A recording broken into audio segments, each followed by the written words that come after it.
Eu sou a professora Elaine Moraes e esta é a disciplina Sintaxe da Língua Portuguesa. Chegamos ao módulo 4.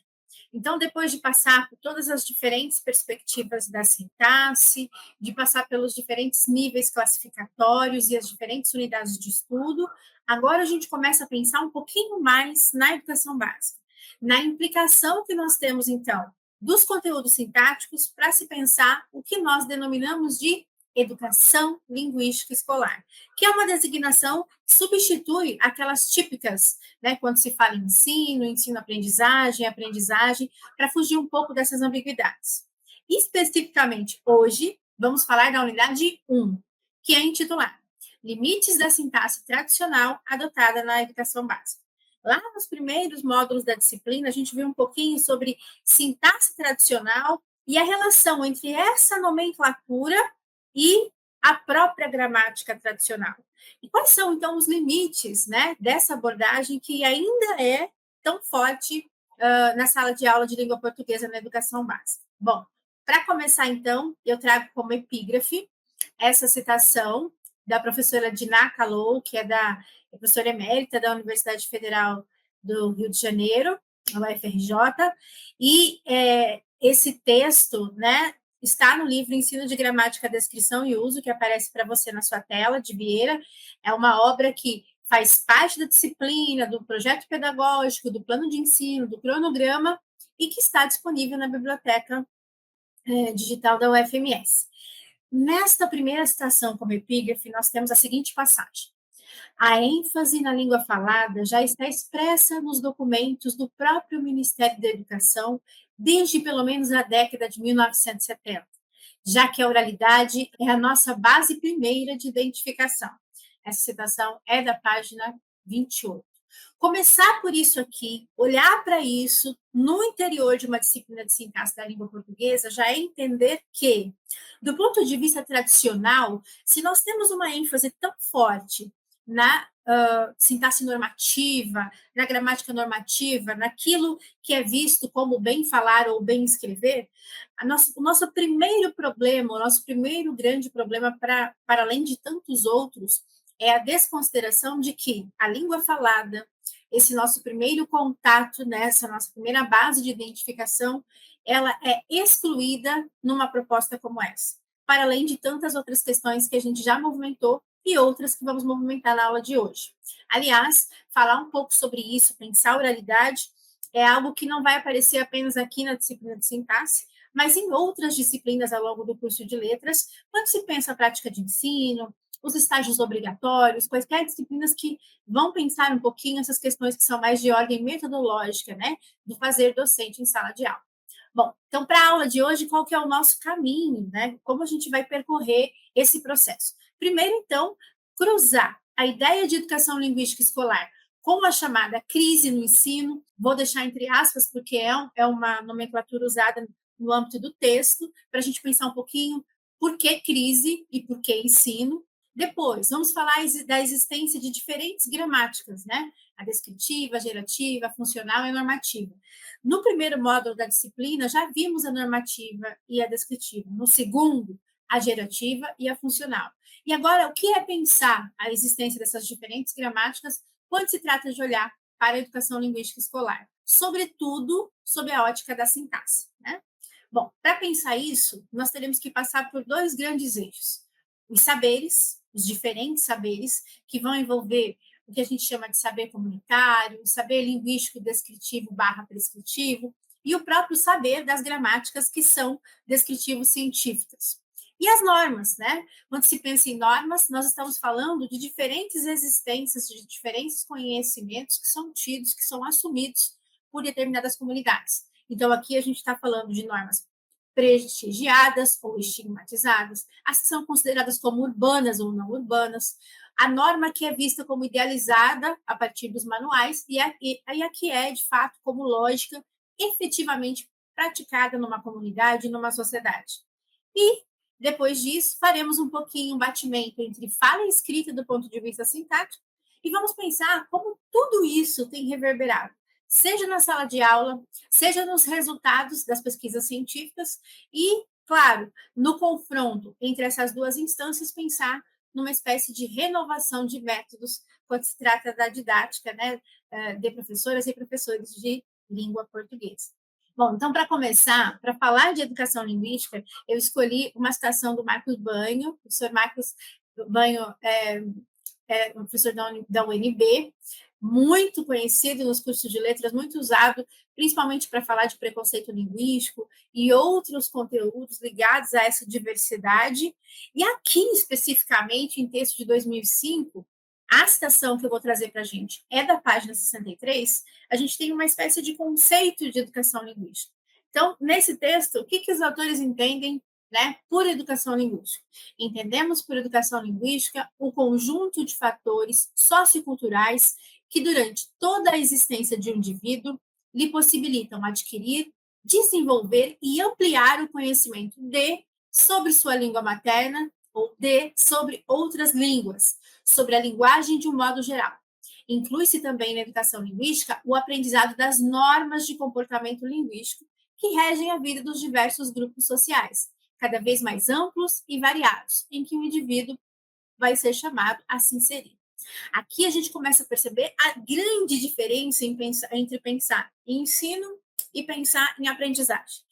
Claro que essa é uma discussão muito maior que envolveria outro foco, mas olhar essa mudança para a noção de educação linguística é observar o falante, o usuário, o aluno, o sujeito que detém esse conjunto de fatores socioculturais que vai lhe permitir criar o seu escopo e mobilizar esse escopo do que ele tem como conhecimento da sua língua ou das outras, né? E como utilizar esse conhecimento nas mais variadas situações do cotidiano ou nas mais variadas situações do ponto de vista dos próprios gêneros textuais e ou discursivos.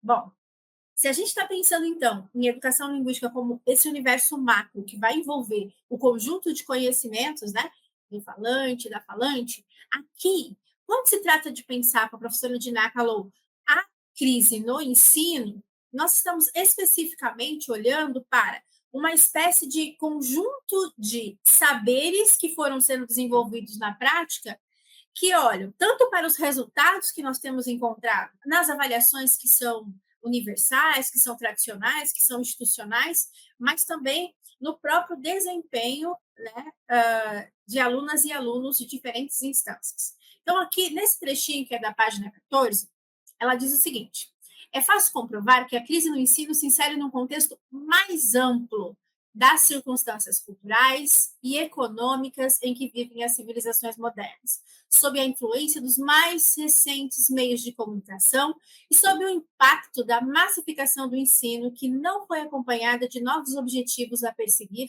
e de nova metodologia a ser adotada. No texto em específico, em outras leituras que compõem a nossa bibliografia, e em bibliografias externas, né, relacionadas, sobretudo, a este olhar que nós podemos destinar para a educação linguística, né, nas aulas de língua portuguesa, há vários aspectos que são específicos, né, do trabalho com a leitura, com a escrita, com a oralidade, com a análise linguística. Mas o trecho que eu selecionei para pensar essa crise, ele é muito mais amplo. Por quê?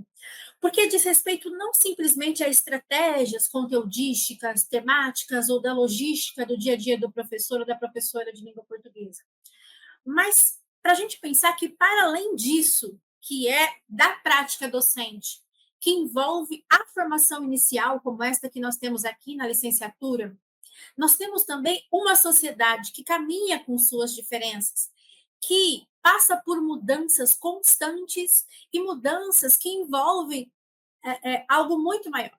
Quando a gente fala de circunstância cultural e circunstância econômica, nós estamos falando, por exemplo, de circunstâncias em que alunas e alunos de diferentes idades são submetidos a trabalhos cada vez mais cedo, trabalho mesmo, a prática laboral, e sem falar nas condições, né, cotidianas, com pouquíssimas possibilidades de desenvolvimento de competências, com dificuldades, por exemplo, no acompanhamento familiar, né, dessas atividades, e crianças, adolescentes, jovens e adultos que estão inseridos numa civilização que nós sabemos que é hiperconectada, que é repleta de estímulos o tempo todo para as mais diferentes linguagens, mas estímulos que não necessariamente são mediados, que não necessariamente corroboram com aquele momento formativo em que cada pessoa está.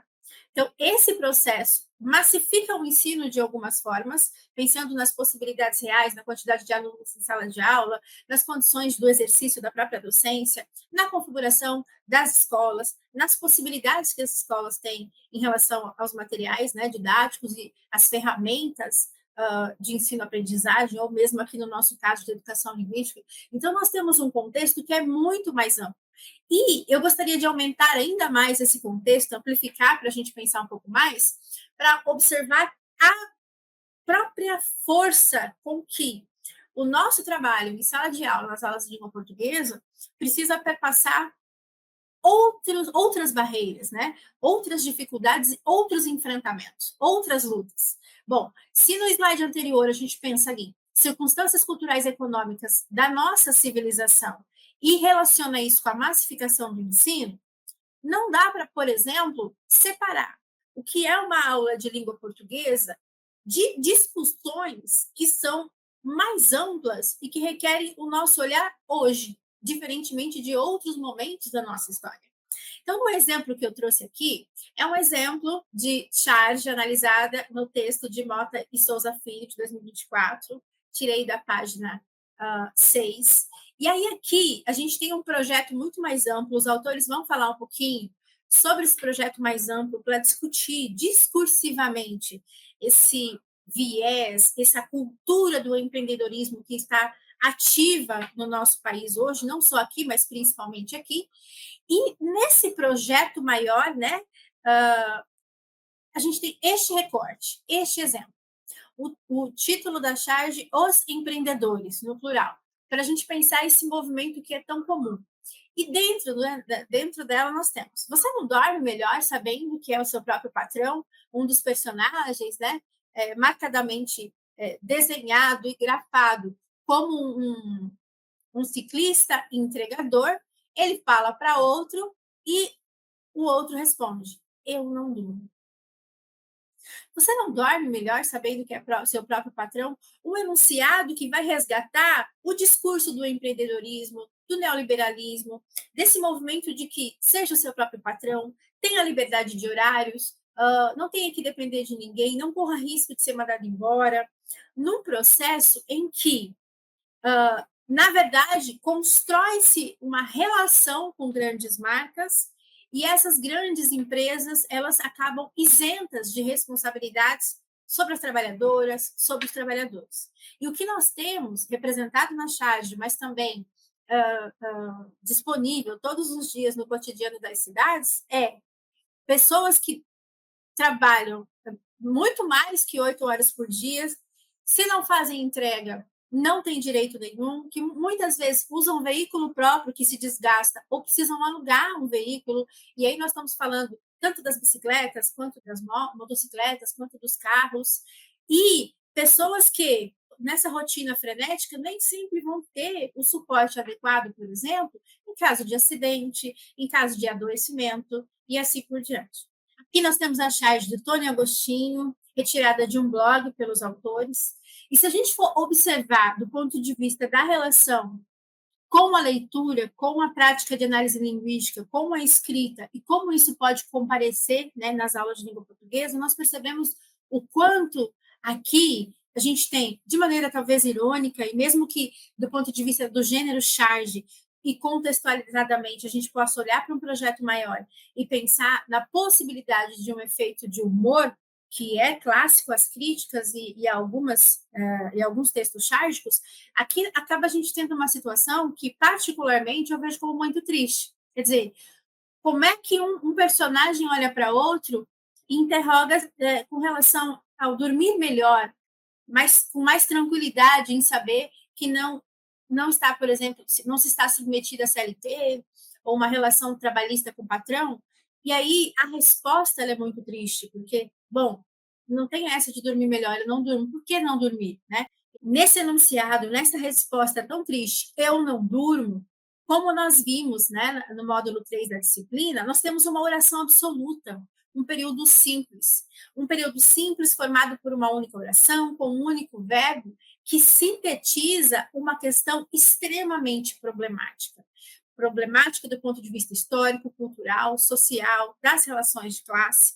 Então, e especificamente uma problemática de nosso tempo.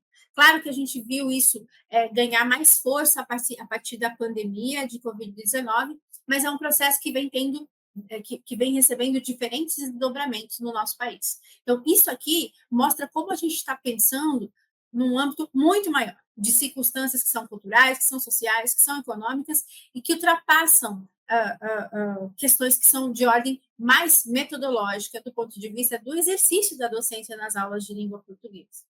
Olhando para esse macro, para esse universo, a gente pode resgatar um pouquinho a existência de diferentes concepções de gramática. Uma reflexão que ali eu só iniciei a partir do texto anterior, do exemplo anterior, que nos permita produzir discussões, produzir estratégias de leitura, estratégias de debate, depois estratégias de práticas de ensino a partir, né, práticas de escrita a partir daquele estímulo, daquele texto, a gente já consegue perceber que nesse conjunto e a partir, adentrando a própria estrutura do gênero, seja do ponto de vista da formação dele, seja do ponto de vista das sequências linguísticas que são mobilizadas, tanto fonético-fonológica, morfológica e sintaticamente ali, a gente pode olhar para isso e pensar na existência, né, relembrar a existência de diferentes gramáticas, né? Quando se trata de pensar, por exemplo, na gramática que é do tipo descritiva, nós estamos pensando na depreensão de um sistema da língua. Então, como é que se olha para a língua e estabelece essas unidades que são menores? Como é que essas unidades elas se relacionam entre si? Do ponto de vista gerativo, como a gente já viu no módulo 2, nós estamos falando de um sistema que é formalizado de regras. E não são quaisquer regras, não são regras do ponto de vista do uso, por exemplo, da norma culta, mas regras que se organizam a partir da chamada competência linguística, que seria inerente a todo falante. Do ponto de vista funcional, como a gente também viu no segundo módulo, quando se pensa numa gramática focalizando o ponto de vista funcional, nós estamos olhando para algo que perpassa essas regras, mas olha para as estratégias e situa diretamente um falante, uma falante, com as diferentes finalidades, com os diferentes contextos de comunicação, de interação, de convívio em sociedade através da linguagem. E quando nós temos a gramática normativa, que é a mais tradicional, também a mais discutida aqui, né, refutada no âmbito dos cursos de letras, a gente tem a focalização da língua como esse modelo padrão e esse modelo ideal.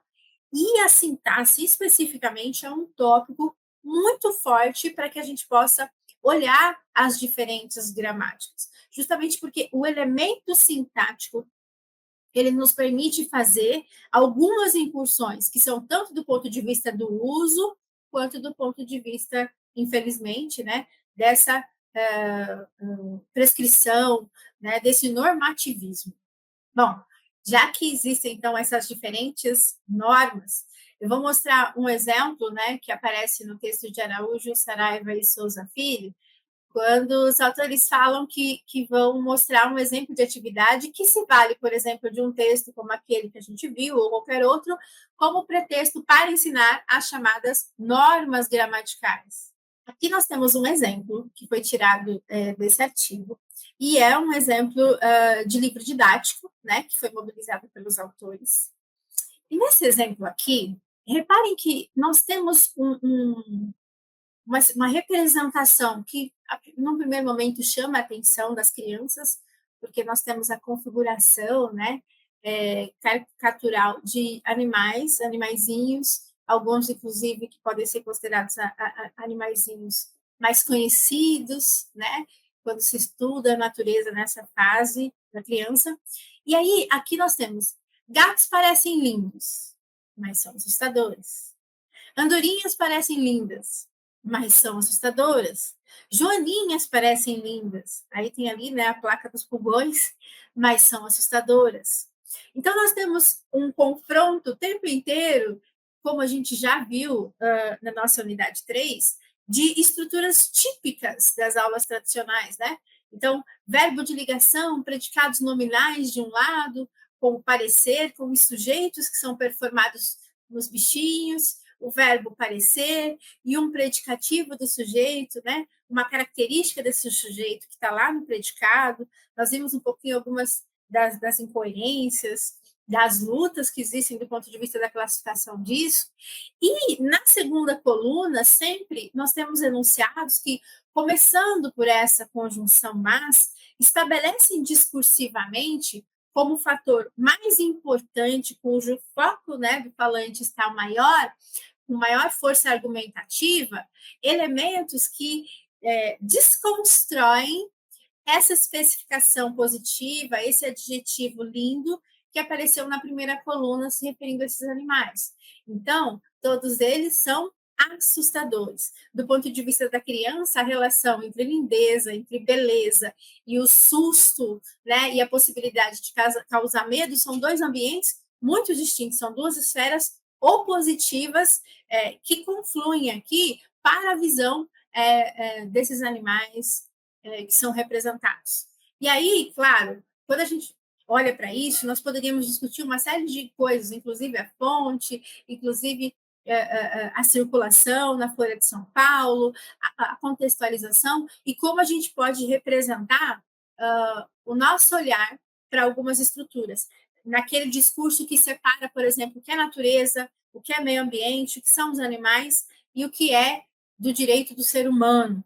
Então, numa infinidade de possibilidades que nós teríamos para fazer discussões, passando ou não pelos elementos que eu acabei recuperando do nosso módulo, como o predicado nominal, como os verbos de ligação, como a própria conjunção mas, que foi muito vista do ponto de vista das orações coordenadas adversativas, nós temos no slide seguinte o exemplo de como isso comparece no livro didático. Este é um exercício voltado, né, ao sexto ano. E aqui o que nós temos? Reescreva no caderno as frases a seguir, completando as lacunas adequadamente. Gatos parecem, e aí a gente vê os quadradinhos cinza, que remetem a esse espaço para que a criança faça o preenchimento. Entretanto, são do ponto de vista. Então, na letra A, as três opções com andorinhas, com joaninhas, fazem o mesmo movimento. Na letra B, a gente tem uma pequena mudança. Mas quando a gente está na letra A, nós estamos falando de reescrita, de cópia, de reconhecimento e repetição apenas, sem exploração da contextualização, sem exploração das relações de sentidos possíveis, enfim, tudo aquilo que eu falei há pouco em torno das estruturas, né? Por exemplo, do predicado, por exemplo, das orações, são elementos que são contextualizadores do nosso percurso aqui da disciplina. Eu não necessariamente espero que isso compareça, não pelo menos com essa nomenclatura, né, numa abordagem para o sexto ano. Mas eu estou chamando a atenção na esteira dos autores para o fato de como esse processo ele mata parte daquilo que é, de fato, o papel das aulas de língua portuguesa em nome assim, de uma norma idealizada, de exercícios mecanicistas, né, que perpassam essa noção de reconhecimento e repetição, tão comum, né, tanto na primeira quanto na segunda, mas principalmente na segunda concepção de linguagem, que vocês já estudaram ao longo do curso de letras. Bom, claro que o exercício B, ele dá um saltinho, um pequeno movimento na direção de uma reflexão, porque aqui a gente tem um enunciado que diz: pense em algo que de determinado ponto de vista parece lindo, mas que do seu ponto de vista é assustador, e seu caderno copia a estrutura da frase e seguir comparando esses dois pontos de vista. Então, é uma evolução pequena, mas que já permite uma reflexão desses dois mundos, entre o que é bonito, o que é aceito, o que é agradável e o que é assustador, mas a gente ainda tem uma abordagem focada na repetição. Bom, então, se a gente para pensar nesses processos, a gente se depara com essa representação. Eu criei essa representação com base no nosso texto de leitura para mostrar para a gente que nós temos em convívio o tempo todo, em convívio o tempo todo, diferentes normas. Então, no confronto entre o que são as normas urbanas e o que não são normas urbanas, ou normas não urbanas, que, aliás, tem sido fruto de estudos maravilhosos, porque quando se trata do não urbano, não necessariamente nós estamos falando só do campo, né? E existem estudos sociolinguísticos, inclusive, ressaltando muito a força, né, cultural de alguns usos historicamente marcados, sobretudo quando se trata de pensar numa norma do campo. E a relação, por exemplo, entre as normas que são prestigiadas, que perpassam os materiais, os bancos escolares, os exames nacionais, com aquelas que são consideradas estigmatizadas, né? Que têm uma força, às vezes, muito grande hoje em dia na música, na dança, na arte, mas esses objetos culturais não necessariamente circulam, né? Com a frequência com que gostaríamos as salas de aula, sobretudo na disciplina de língua portuguesa.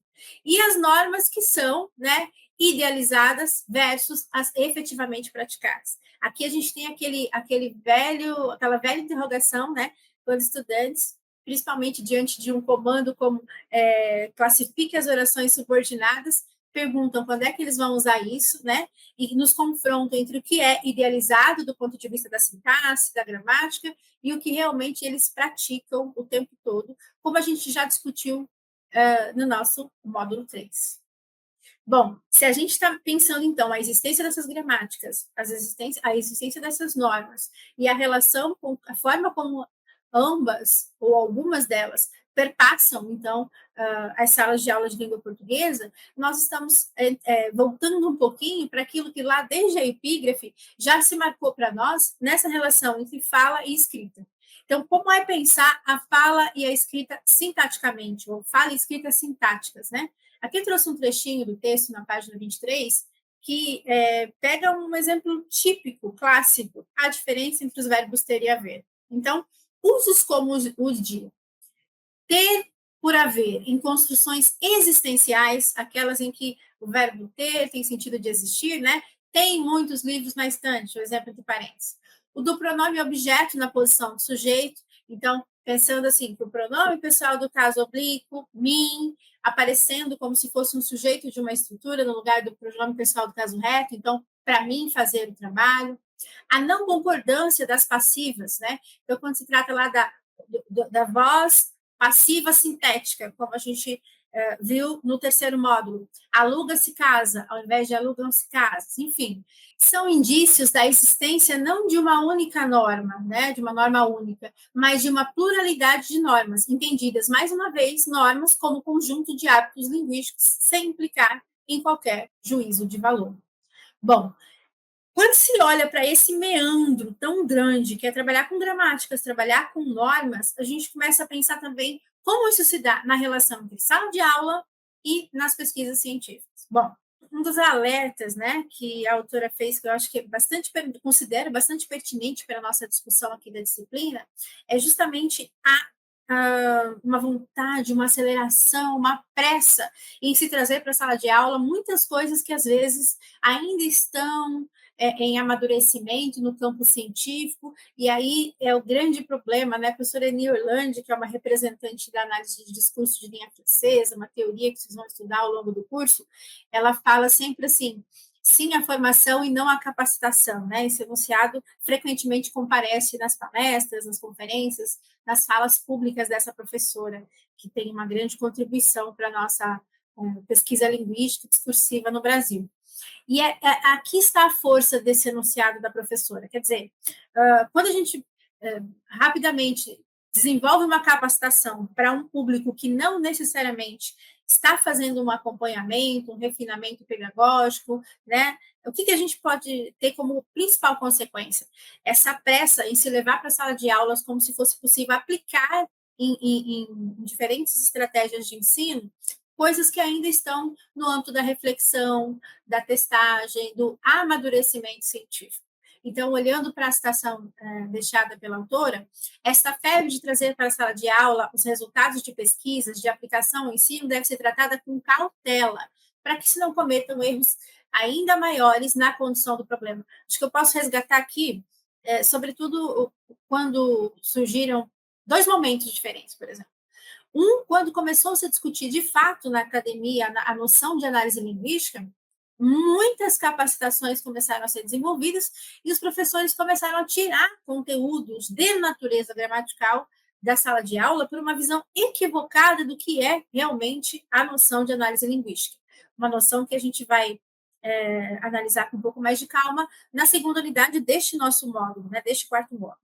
Agora, esse foi um dos momentos gravíssimos. O segundo momento que eu posso relembrar aqui é o próprio surgimento da noção de gêneros textuais e discursivos, né? Quando se surgiu, houve uma movimentação tão grande, um apressamento, que muitas vezes o que a gente identificou em sala de aula, não uma mudança de fato para se considerar essas diferentes formas de linguagem, essas diferentes possibilidades de textualização, mas sim criações de receitas de bolo. Então, a gente simplesmente saiu, em algumas situações, daquela ideia de trabalhar com o texto argumentativo, né, com o texto narrativo, e começou-se a criar, então, da mesma forma que acontecia com as tipologias, uma aplicação, uma receita de bolo, entre aspas, para se trabalhar com gêneros. Então, aqui é nesse ponto que a cautela está sendo chamada a atenção aqui.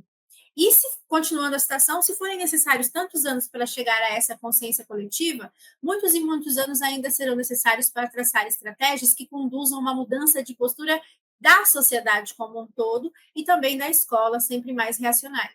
E aí, aqui, a gente pode marcar uma relação com o que nós estamos vivendo hoje, né? Uma relação em que surgem-se mentorias, mentores, mentoras, especialistas de todos os tipos nas redes sociais, sempre com muito conhecimento, muito resultado, e de certa maneira, diminuindo, com argumentos que diminuem a força da formação em nível superior, a importância do conhecimento científico, da prática, são posturas da sociedade que têm olhado, né, de maneiras distintas para a necessidade de uma formação e do próprio conhecimento. Então, esse conjunto de elementos são que marcam essa força dessa consciência coletiva necessária para que a gente tenha um diálogo mais efetivo e mais bem sucedido entre os resultados das pesquisas científicas, que precisam aumentar, com certeza, e a forma como isso se desenvolve,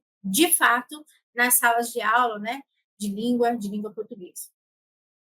Bom, já que a gente falou, por exemplo, de sintaxe da oralidade escrita, eu trouxe outro exemplo, né, de Costa Maciel e Billo, de 2018, esse texto, em que a gente tem aqui um livro didático voltado para o quarto ano, e os autores no artigo especificamente estão olhando para um módulo um pouquinho maior, que vai tratar do gênero seminário. Inclusive, eles tecem considerações muito positivas em relação à abordagem do gênero seminário nesse material didático.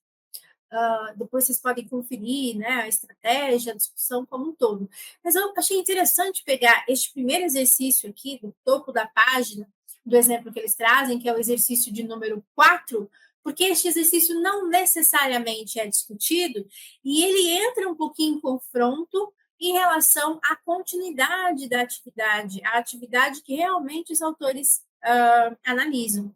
Uma pena a gente não ter acesso ao caderno pedagógico como um todo, à unidade do livro como um todo, para a gente poder confrontar algumas coisas, mas no que nós temos aqui, né, nessa atividade, já podemos também ter uma outra ponta de reflexão, que é, a gente não pode nem demonizar e nem um material didático, e nem colocar um material didático como o exemplo, né, daquilo que pode ser seguido, porque, de fato, se a gente for compreender as diferentes normas, as diferentes gramáticas, as diferentes estratégias necessárias nessa consciência coletiva e nessa implementação de uma aula de língua portuguesa afinada a uma sociedade como a que nós temos hoje, nós temos que, claro, adaptar cada atividade à realidade que nós encontramos na sala de aula, à diversidade existente entre alunas e alunos naquele momento e ao momento sociohistórico que nós vivemos. Então, aqui nós temos, leia a tirinha, observe que os balões da fala estão incompletos. Em azul tem a orientação, né, do livro didático, e aí nós temos dois personagens clássicos, né, do Maurício de Souza, pertencente lá a história da Mônica, então nós temos a Cebolinha e a Magali, e aí no primeiro quadrinho, a transcrição, porque a origem desse material, ela tá um pouco mais fosca, né? Magali, e aí no segundo balão do primeiro quadrinho, esse. E aí no segundo a gente percebe que não há, né, transcrição, não há linguagem verbal deixada para nós. E no terceiro, mas o meu não caiu no chão. Então, nós temos um pedaço, um recorte de diálogo entre personagens que são conhecidos, numa tirinha que joga com aqueles formatos, né? Então, com ou sem moldura, diferentes tipos de balão, né? E numa interação a partir do sorvete.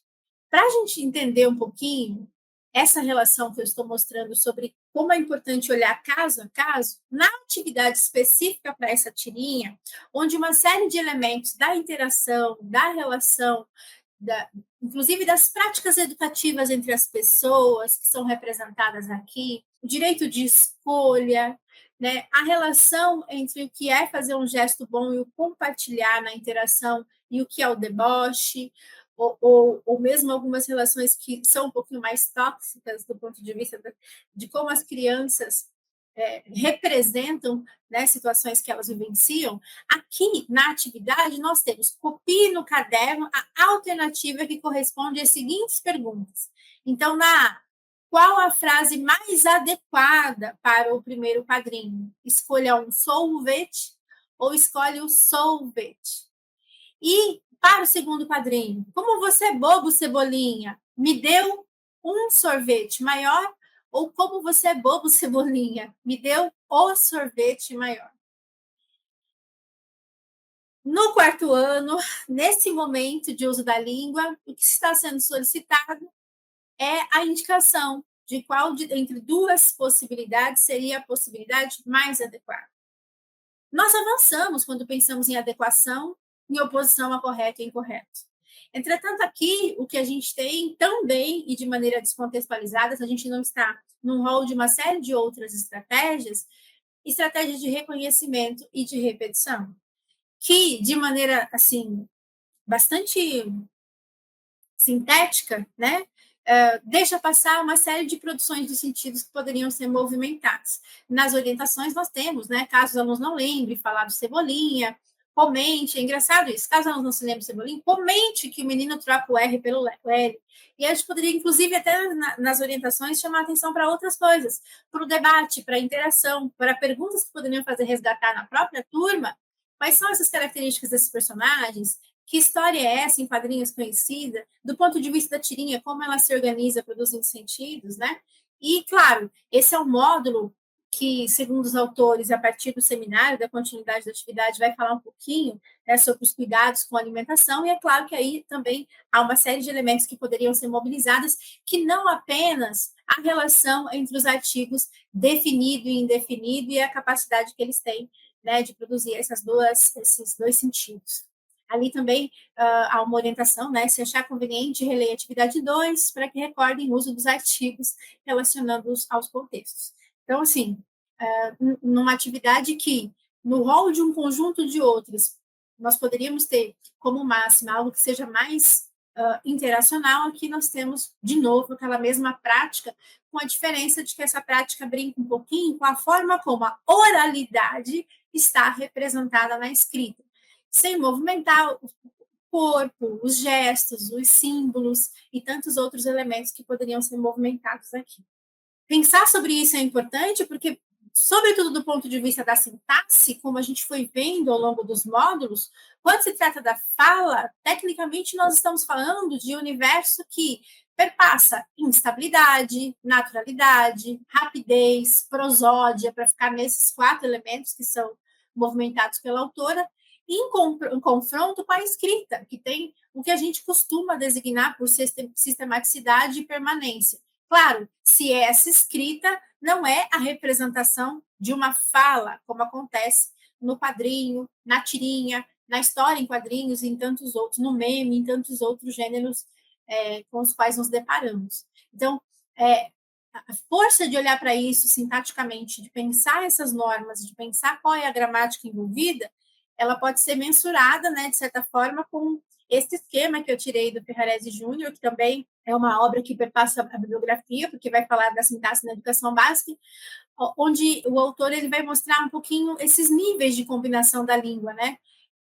A diferença que se dá, como é pensar, então, as palavras isoladamente, olhar como partes mínimas do ponto de vista do sintagma que nós estudamos, ampliar esse escopo pensando na frase, no período para chegar no texto.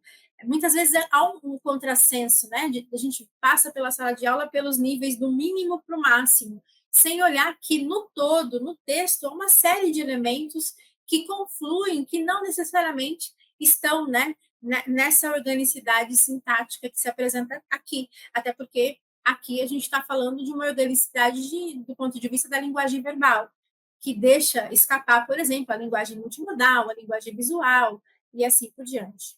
Ainda do ponto de vista, então, dessa fala escrita, se a gente está defendendo que é importante primar pela fala, olhar para suas especificidades e movimentar sentido sobre elas, e não só pela escrita, a autora ainda vai chamar a atenção para o fato de que também a ideia de que na fala vale tudo, contudo, é uma total ficção. Ocorre que na fala, a busca por formas claras, objetivas, adequadas e precisas de emprego dos recursos da língua é visível, audível, portanto, mais perceptível.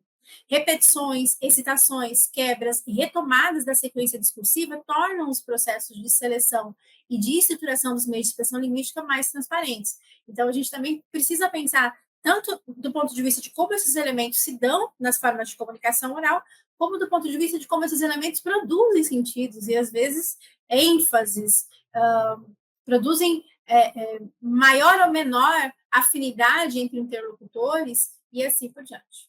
Bom, falamos de gramática, falamos de norma, e para fechar a tríade, né, dessas especificidades, nós temos os tipos de saberes. Barbosa vai falar que há 3 tipos, né? O comunitário, o linguístico descritivo prescritivo e o saber das gramáticas descritivos científicos.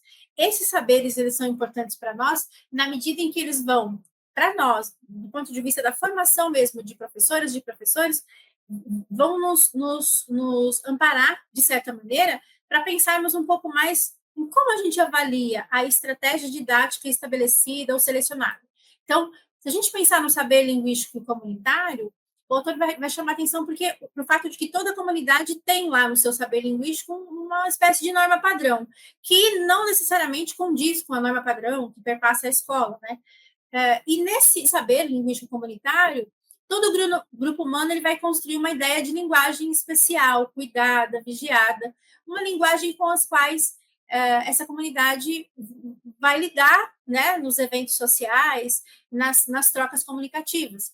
Então, para a gente pensar um pouquinho sobre isso, a tradução dessa ideia em usos linguísticos geralmente se espelha em algum gênero textual ou fala de determinado segmento em função social. O exemplo que o autor deixa é a mudança de vocabulário, de construção e de estilo, que são comuns, por exemplo, quando um indivíduo prega alguma fé religiosa. Então, no contexto religioso, alguns dizeres são possíveis e outros não. Então, isso aí já marca um pouquinho como se organiza organicamente esse saber que é linguístico comunitário.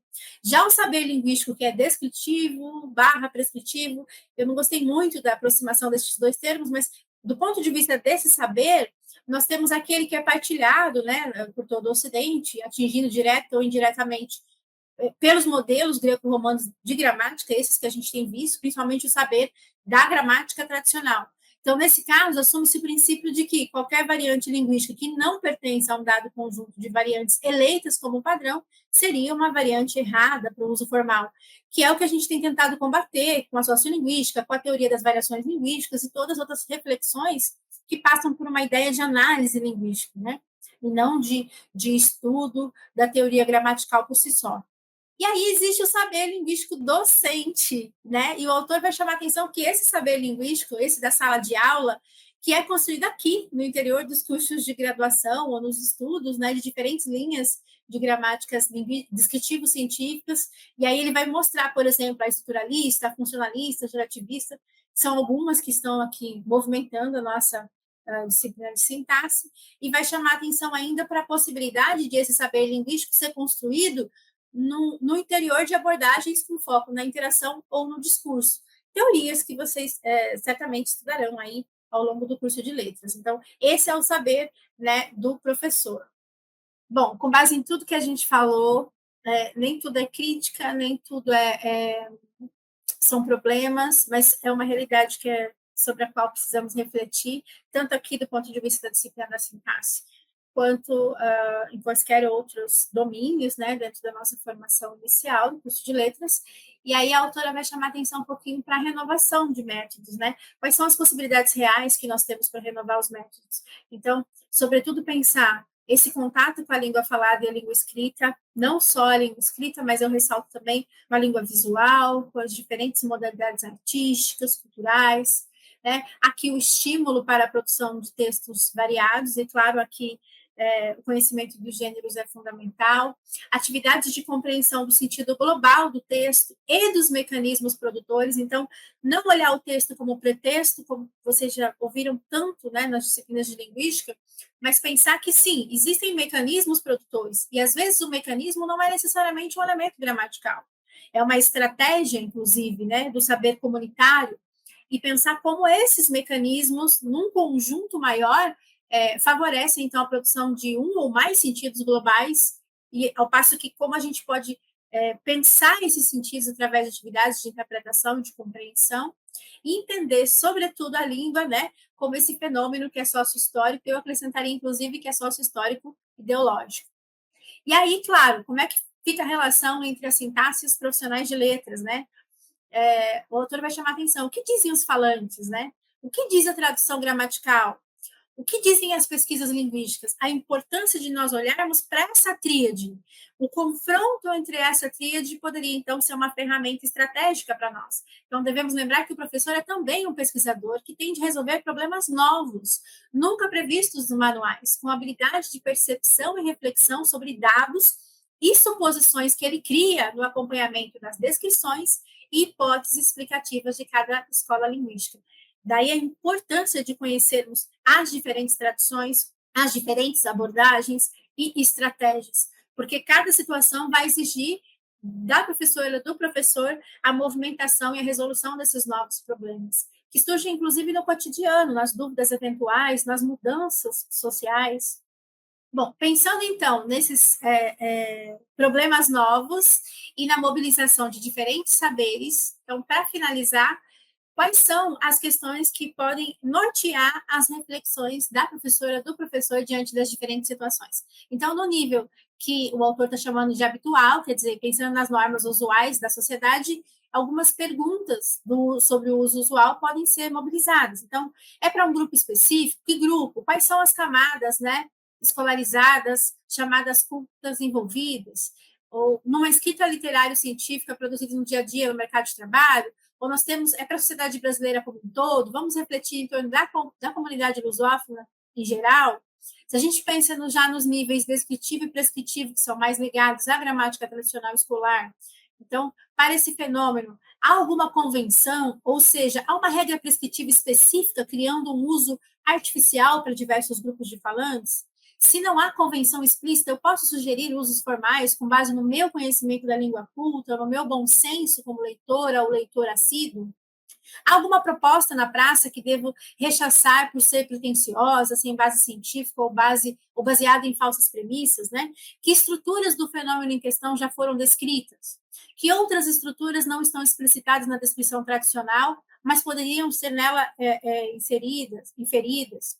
Que estruturas não estão explicitadas, não podem ser inferidas, mas devem ser descritas para que os alunos possam compreender, ou ler, ou ouvir discursos fora de suas normas? Aqui, se a gente pudesse exemplificar, por exemplo, a grande discussão que se estabeleceu politicamente no Brasil entre falar em presidente, falar em presidentar, já seria um elemento passível, né, desse movimento de pensar o que é que existe em termos de descrição linguística e o que as condições nos permite fazer existir ou discutir a existência, ou quais sentidos implicam, né, nesses novos usos.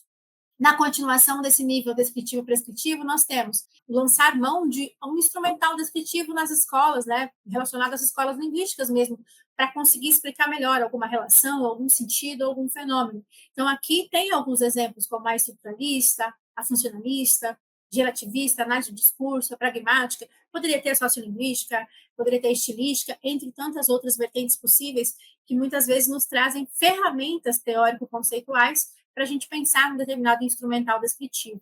E como usar, então, esse instrumental sem abusar de uma terminologia que, na verdade, é universitária, e pensando nisso, por exemplo, no nível médio, que é de onde fala, né, o autor. E, por fim, nos níveis descritivo, teórico e explicativo, que é pautado, então, nas pesquisas linguísticas, né, quais relações, funções existentes no fenômeno em foco foram abordadas já em alguma gramática de trabalho, né? Há, na abordagem científica, alguma descrição, alguma explicação desse processo que possa ser usado no médio para, de certa forma, completar aquilo que já circula na gramática tradicional escolar?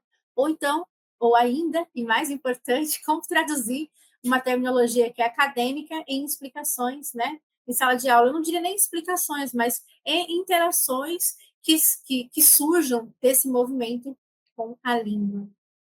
Bom, chegando então às nossas considerações finais, nesta aula a gente estudou um pouquinho as implicações de uma educação linguística escolar, discutindo a existência de diferentes gramáticas, normas e saberes para o tratamento da sintaxe na oralidade ou na escrita, embora a gente tenha visto também alguns exemplos de linguagem não verbal. Ainda refletimos a respeito da chamada crise do ensino, com um descompasso, muitas vezes, entre a sala de aula e os resultados, né, de pesquisas linguísticas. E, por fim, estabelecemos uma demanda pela renovação de métodos, inclusive na formação de profissionais em letras. Na próxima unidade, trataremos de elementos da sintaxe para pensar, então, a prática de análise linguística a partir de toda a reflexão que fizemos agora. Até lá. Um abraço.